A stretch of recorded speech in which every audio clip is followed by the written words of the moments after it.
Now in the hands of an American, built in China for the People's Liberation Army. Smoke is on the air. It comes in at about 175 miles an hour.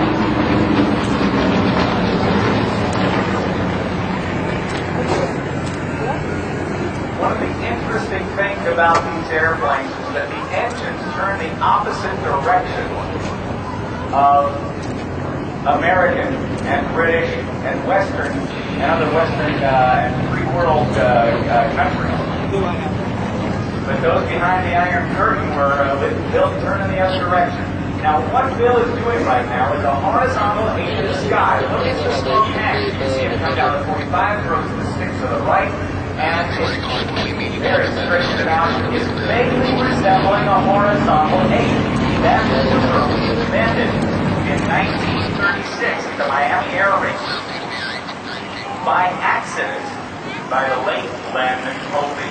Len was a pilot who was training the Cuban Air Force, and at the Miami Air Races he was doing part of an aerobatic show. He was too low at the top of the loop to complete the loop properly, and so rather than getting himself in trouble, he did what Bill Mills did, and that was roll out after 5/8 of a loop, roll upright, and then did the same thing the other direction. Nobody had ever seen it before. When he landed, they asked him what the maneuver was. He said, it's the Ocho Cabana, Cuban 8, and the name stuck, and it has stuck till this time. Some folks want to recall it and rename it as the Holy 8, but I think the Cuban 8 is going to really stick.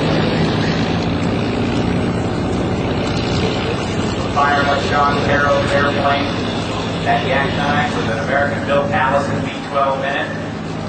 A liquid-cooled engine that was in the P-40 Tomahawk, one of the United States' first frontline fighters at the beginning of World War II. Liquid-cooled V-12 engine, and then the other aircraft with the blue nose being flown by Dale Snodgrass, and that's a Rolls-Royce designed and built V-12 liquid-cooled engine. Now watch as Bill Mills goes through a 4-point hesitation roll. There you go. Gets that nose up, so he's got plenty of altitude to complete that maneuver. We're getting ourselves a little trimmer here in aerobatic flight. Sean in the front, and that Yak 9 Russian-built aircraft, and the P-51 Mustang, flown by U.S. Navy retired Captain Dale Snodgrass.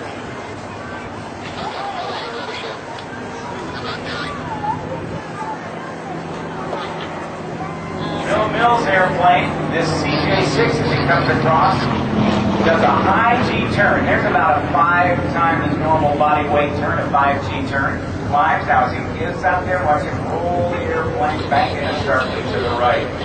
This airplane was actually built in 1985, just about 22 years ago, at Nanchang, China, for the People's Liberation Army. It was acquired in 2001 from the PLA and refurbished in 2002. The markings are as it would have been with the communist Chinese. It also has tail markings from the BFA 132 privateers. That squadron was disestablished in 1993. A 9-cylinder radial engine with all the cylinders arranged in a circle around the central propeller shaft. Maximum speed of 250 knots, and that is about 287 miles per hour. A knot is 15% faster than a statute mile per hour.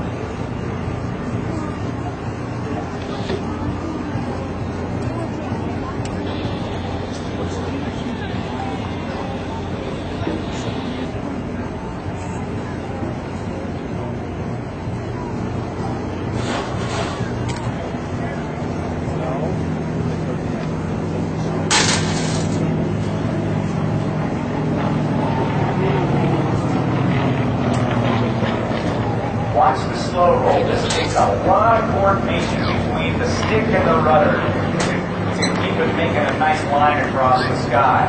Very, very talented flying there. It's so deceptively simple looking, but it is a very hard thing to do a slow roll like that.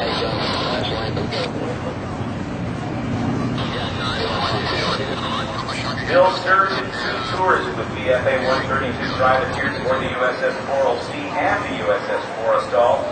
He actually earned his wings of gold with the United States Navy at Meridian, Mississippi in 1988. He was assigned to Naval Air Station Cecil Field in Jacksonville, Florida. Flight training the VFA Hornet with the VFA 106 Gladiator.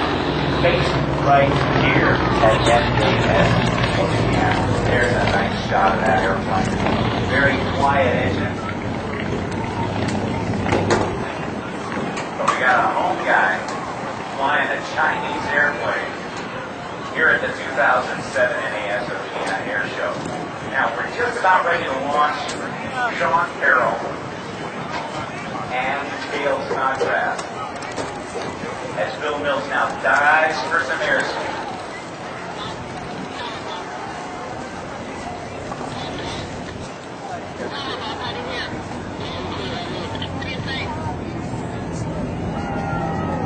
Now accelerating, watching smoke come on, pulls up, and then it's up.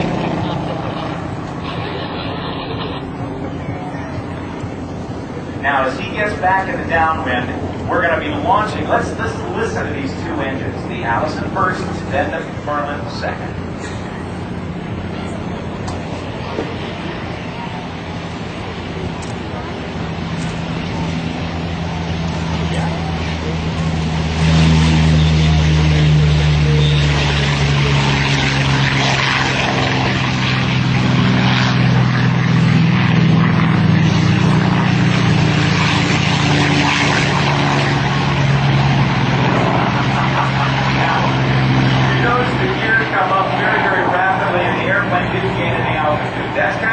That's kind of a trademark Dale Snodgrass maneuver. I'll tell you more about him later, but you'll understand why. Airliners, what most airliners have.